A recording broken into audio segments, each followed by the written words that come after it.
So that's what leads us into how the heck you two met.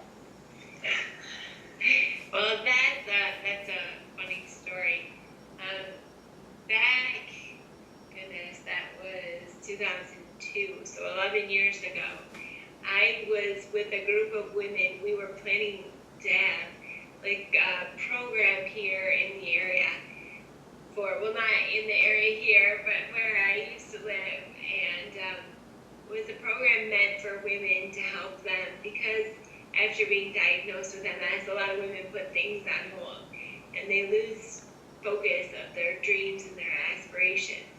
And so this program was intended for women to help them reclaim those goals and refocus their energies on achieving the things that they wanted.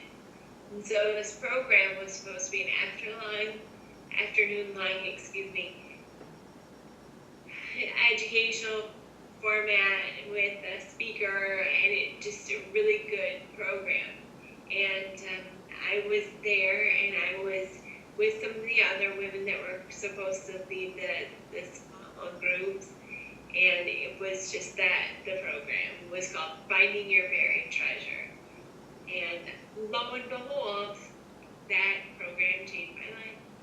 I think I had gotten an invitation to the program, and I thought it sounded interesting, but I wasn't going to go. But then maybe about a couple, 3 weeks before the actual event, Karen Babels was the programs manager for the MS Society, and I had been leading self-help, which was getting involved with the society. And Karen called me, and she was just like, "Did you get the thing on Finding Your Buried Treasure? And are you going to go?" And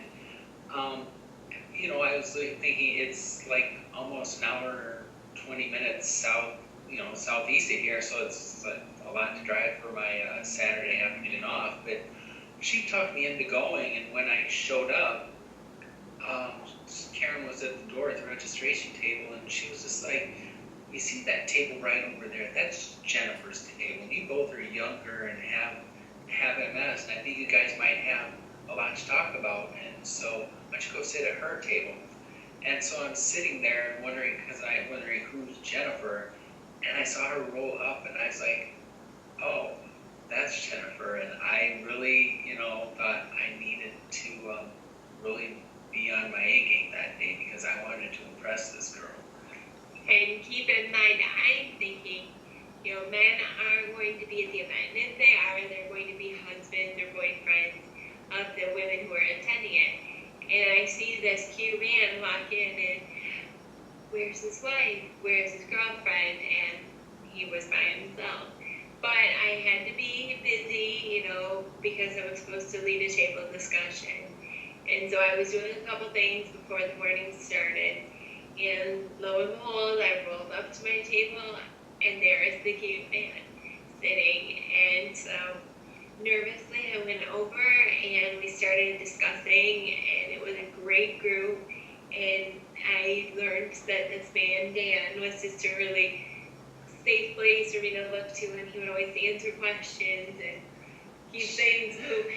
She had the vice president of the Michigan chapter for the society at her table and the keynote speaker.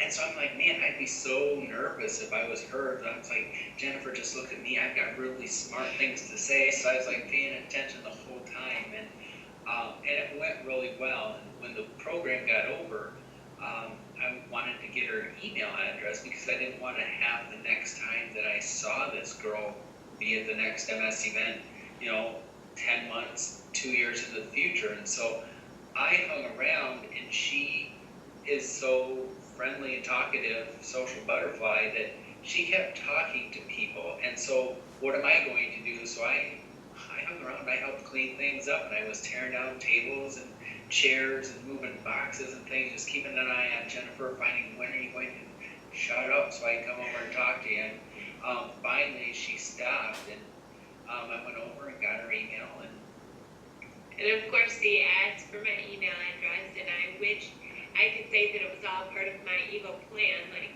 oh, we'll let this guy who's just hanging around, he can clean everything up, and then when he's done, I'll talk with him. But I wasn't thinking that much. And so when he asked me for his email address, or my email address, I thought, he's a really nice guy, and I don't want this to be the last time I ever talk with him, or I don't want to just email. So I gave him my phone number, and we started emailing back and forth almost instantly. Like that weekend where we were talking about football and emailing back and forth.